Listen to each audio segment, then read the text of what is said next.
Hi there. Hi. This is the last video. I really hope that the last few videos has been very helpful to you. It has programmed and shaped your life and it has encouraged you on different levels on coming into an alignment with the pictures, frameworks and possibilities that God has in store for you. I just hope that beyond the book that was written, that these videos in itself carry a message that will speak to your heart and speak to your frameworks and speak to your possibilities and allow yourself to dream bigger dreams and see bigger outcomes, that you'll be able to align yourselves to the very things that God will have you do at every point in time. I pray that you will be able to dream God sized dreams and step out in faith and obedience to obey the very things that God has shown you along the way. I pray that for such a time as this will birth not just a rebuke for you to stop sitting on the sidelines and for your full participation to be, but I pray that this moment will birth such a holy moment in your life that you will begin to persist and refuse to give up and refuse to give in and stand tall in the very promises that God has kept in store for you. Let's read that text again, shall we? Esther chapter 4, from verse 13 to 14 is what we will read. Then Mordecai told them to reply Esther, "Do not imagine that you in the king's palace can escape any more than all the Jews. For if you remain silent at this time, relief and deliverance will arise from the Jews from another place, and you and your father's house will perish. For who knows whether you have not attained royalty for such a time as this?" We see shirts, we see mugs, we see hashtags that proudly ring out for such a time as this. But we fail to actually see that this is a rebuke. Esther is being scolded that she's being self indulgent. Esther is being scolded that she's trying to save her own head and trying to imagine that whatsoever happens to the others is not her responsibility. Esther is being reproved for living large and embracing her royal lifestyle over service. And through these very profound words that Mordecai presents to Esther, she's being reminded about destiny. She's being reminded about the very purpose that God has placed her in the very room that she is sitting in, and she's being called upon to put aside her personal interest, to set aside her ambitions and her self preservative lifestyle to face the enemy heads on and full on. She is being invited to risk her life and her legacy with no guarantees of a positive outcome. For such a time as this is a challenge that Mordecai tossed to Esther and left it up to her to accept. And this statement, for such a time as this, is one that God has also set before you. You see, He didn't place you where you are for you to enjoy yourself and cross your leg and believe that you've arrived. You were not placed in the positions that God has put you in to be able to prove to others that, oh, I serve God and that's why I deserve this. It's not so much about what we deserve, but it's so much about the mandate of God over us. The Bible tells us something so profound that it baffles me and it doesn't just let me to get over it. What does the Bible says? These people have I formed for myself. You were not formed for yourself. You were not formed for your own personal reasons, your selfish reasons. You were not formed to indulge yourself or to applaud yourself for achievements or things that you've gotten into based on how you feel you should have gotten into them, or the dreams that you feel that you are deserving of attaining and achieving. But rather, this is an invitation for you to come up hither and begin to see life from God's perspective, from God's narrative, and from God's outcomes for you. God has given you your job, He has given you your position, He has given you resources. He has even permitted you to have the education you have and so much more. God has opened up doors for you, given you access, granted you diverse opportunities so that you can optimize His kingdom purposes. He didn't place you where you are to enjoy life. Although enjoying life is not bad, but we can't get so carried away by enjoying life that we forget that there is an assignment that we've been sent to carry out. There is a mandate over us that we've been sent to do. We can't get so carried away by being accepted and living such a flamboyant life that we forget that we are in the midst of a battle, we're in the midst of a war, and we are in the midst of a season where the line has been drawn, and that we have to choose to stand for God, or we have to choose to stand for the enemy. We have to be able to say, I stand here, even if I perish, no matter what it costs me, no matter what I have to do, I will stand here and I will stand tall in destiny, in being all that God has called me to be. I'm not going to let myself to cower in fear. I'm not going to let myself to cower under the intimidation and crumble under the fears that the enemy is perpetuating over my life and over my current space. I'm not going to allow myself to dream according to the dreams that the enemy wants me to dream, but rather I will see my life and my outcome from the perspective and from the lenses of God. You see, brethren, to miss your kingdom assignment because you've become too caught up in your personal kingdom itself is one of the greatest tragedies that you would ever face. To miss your your God given destiny because you've become so self indulgent that you are not seeing life beyond yourself. It's a great tragedy. It's so terrible because we were not created for ourselves. We were not created to indulge our families. We were not created to be the answer that our family needs. We were created to be an answer to nations and peoples around the world. And you may never leave your nation. You may never even leave your community. But the truth is, there's something that alignment does. Alignment has a way of birthing a depth of confidence in you that you begin to outlook beyond yourself. You begin to look beyond your fears, your disappointments. You begin to look beyond the very things that are seemingly limiting you. And you begin to see the very pictures that God is dropping right before us every day that we show up to come into these rooms. We begin to see the very things that God is displaying to us. We see the very things that God is teaching us at every point in time so that we're not living an indulgent life. We're living a life in alignment with the very heart and the desires of God for such a time as this. For such a time as this. Could it be that you have been sent to the kingdom for such a time as this? Could it be that you have been ordained for such a time as this?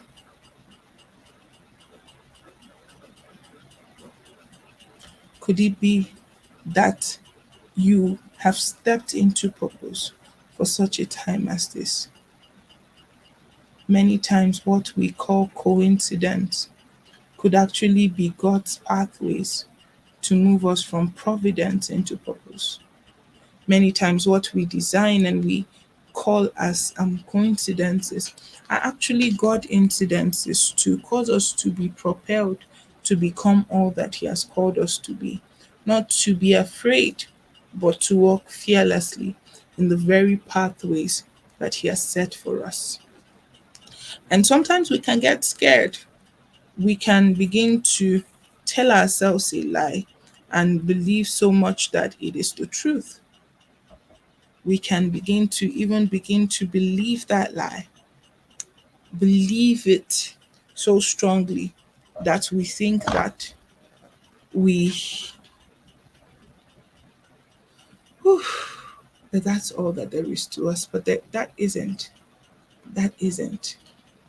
It's not at all that there is to us.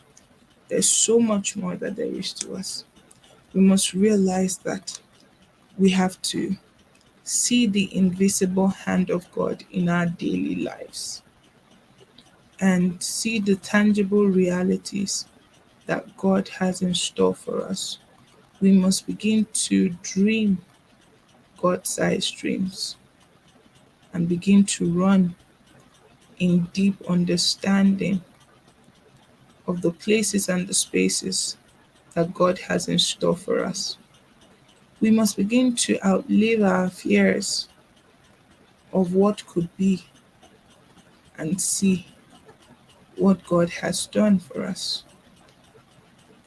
We must begin to allow God to upgrade our learning processes, strip us of our past, teach us the ways of royalty, and present us to a generation in a way that Him alone has prepared us.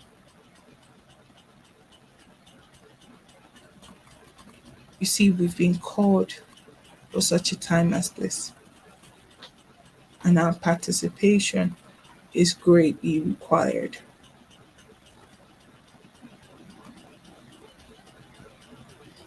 God is working behind the scenes.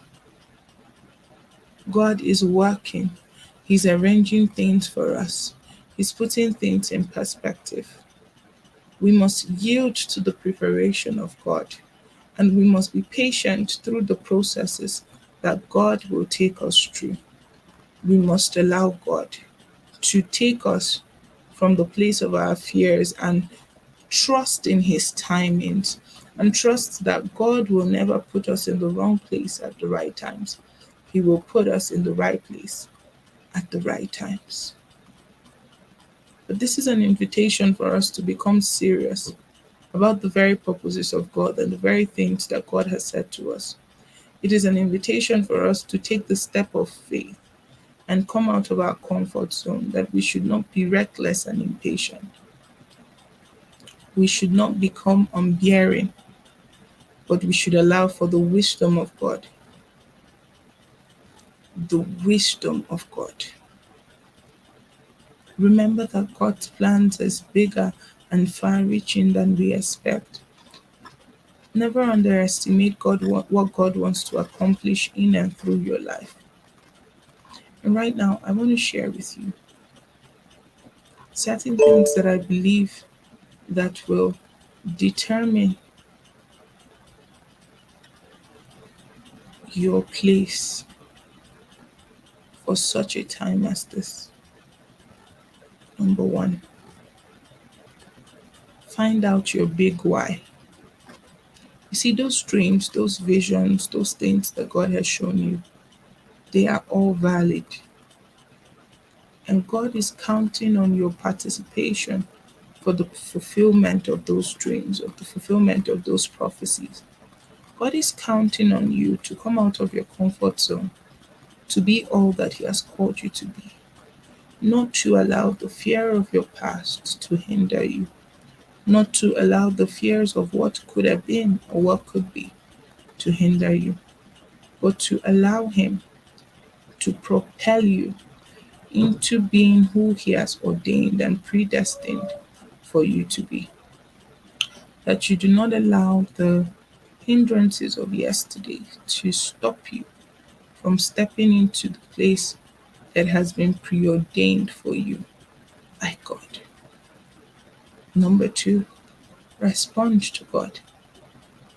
It's very easy to hear God's voice and ignore. It's very easy to hear what God is saying and choose or try to walk away. But remember that we serve a God who works out everything in conformity with the purpose of His will, as we see in Ephesians chapter 1, verse 11. God has set you up as His instrument of deliverance and victory. God has empowered you and released His breath upon you to to make you ready, brave, committed, obedient, and cause you to step out in faith to accomplish the works that He has for you. We have been sent as God's backup plan, as God's agenda, and we must respond to the clarion call. When God calls, let our first and last response be yes. Let the response in between be yes, Lord, even at inconvenience to us. Yes, Lord, should be our answer. Yes, Lord, should be what we say to Him when He speaks. Despite our fears, despite our insecurities, let our yes be louder. Let our yes be louder than our concerns and our unbelief. Let our yes be louder than the pictures that we have seen and kept in our hearts over time. Let our yes be louder than the very fears that keep besetting us as we journey through life. Let your yes be loud. Let it be clear. Let it be resounding. Let it be believable. Let your yes be what you say, not just to God to get His attention, but let it be something that you say to transcend the fears of today. Number three, take an action, take a step. Take a step. Don't just say yes and remain in your room. Take a step and move. Trust that God is leading you. Trust that God is ordering your steps. Trust that God is guiding you. Trust that God is ensuring that you do not make the wrong steps, you do not make the wrong moves. Trust that God is pushing you and propelling you into rooms that you may not even be qualified for, but that He is the one that is putting you there. Trust that God is not putting you in positions of failures. He is putting you in positions of thriving and becoming. God has set you up for increase. He has set you up for the grace and the favor that He has in store for you. And nothing stops that, nothing limits that, nothing hinders that. All of God, none of you. As you journey through life, that you take those steps line upon line, precept upon precept, guided by spiritual intelligence, led by the spirit of wisdom. That spirit of wisdom Himself will guide your actions, that at the end of it, that a new you will be birthed, that will change your world, that will encourage people around you, that will cause for an overflow and an outburst of all that God has in store for you. I pray for you right now that you begin to walk in the totality of the promises of God. I pray for you that your eyes are open to see all that God desires for you to see. I pray for you that your heart is enlarged to birth God sized dreams and to understand your ordinations in the big picture and the buildings of God. I pray for you that your fears will not limit you, they will not stop you, they will not keep you bound, but that God will be glorified at every point that you come into. I pray for you that you will see yourself as God sees you, that you will understand the very desires of God. I pray for you today that the eyes of your understanding is lightened and that you know what to do, when to do it, and how to do it. I pray for you today that your heart is enlarged. Your heart is enlarged, that you are not afraid to dream big dreams, that you're not as afraid to walk into big rooms, that you're not afraid to see yourself as God sees you. You are not afraid. You are not afraid to actually understand all that God is saying to you, that you are purposeful, that you are intentional, that you are driven, not by your selfish purposes and ambition, but you're driven by the very burdens that engulfs the heart of God. I just pray for you that you realize that you were born with a mandate, you were born with a message, and you were born with a mission for such a time as this. That a generation will be thankful that you were born, a generation will be thankful that you came, a generation will be thankful that you exist, that you realize that your identity is not by the things that are going on around you, but your identity has been preordained by God. Your identity has been already seen, programmed, and aligned by heaven. That the voice of God will be louder than your fears. The voice of God will be louder than your unbelief. The voice of the Lord will be louder than your past. The voice of the Lord will be louder than every lies that the enemy has come into the room with. You are blessed on every side. You do not stop. You are not hindered. You become all that God has ordained for you to be. I love you so much and thank you for doing this journey with me.